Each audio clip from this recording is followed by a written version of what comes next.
Washington D സിയിലെ ഒരു metro സ്റ്റേഷൻ്റെ എൻട്രൻസിന് മുന്നിൽ ഒരാൾ വയലൻ വായിച്ചു. മോർണിംഗ് റഷ് അവറാണ്, എല്ലാവരും ഓഫീസിൽ പോകുന്ന തിരക്കിലാണ്. 45 മിനിറ്റാണ് അയാൾ വയലൻ വായിച്ചത്. ആ സമയത്ത് അതിലൂടെ കടന്നുപോയ ആൾക്കാരുടെ എണ്ണം 1097 പേര്. ഇതിൽ 27 പേര് അദ്ദേഹത്തിന് പൈസ കൊടുത്തു.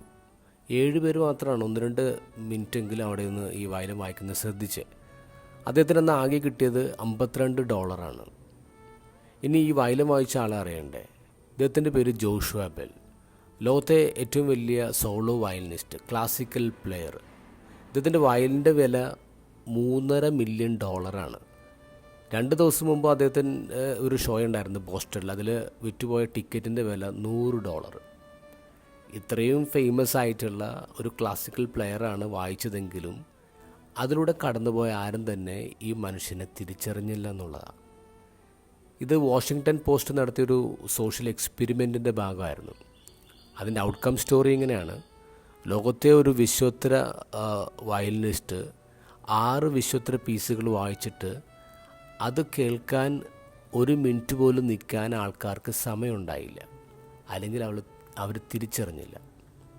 അങ്ങനെയെങ്കിൽ നമ്മുടെ ജീവിതത്തിൽ നമ്മൾ മിസ് ഔട്ട് ചെയ്യുന്ന കാര്യങ്ങൾ എന്തൊക്കെയാണ്? ഇന്നത്തെ ഗോസ്പലിൽ ഈശോ 3 നഗരങ്ങളെക്കുറിച്ച് കരഞ്ഞത് എന്തുകൊണ്ടാണ്? ഈശോ ഏറ്റവും കൂടുതൽ അത്ഭുതങ്ങൾ പ്രവർത്തിച്ച ഇടങ്ങളാണ്. പക്ഷെ അവർ ഈശോയെ തിരിച്ചറിഞ്ഞില്ല. അവർ മിസ് ഔട്ട് ചെയ്തു കുറേ മനോഹരമായ കാര്യങ്ങൾ. നമ്മുടെ ജീവിതത്തിൽ നമ്മൾ എന്തോരം കാര്യങ്ങൾ എങ്ങനെ മിസ് ഔട്ട് ചെയ്യുന്നത്?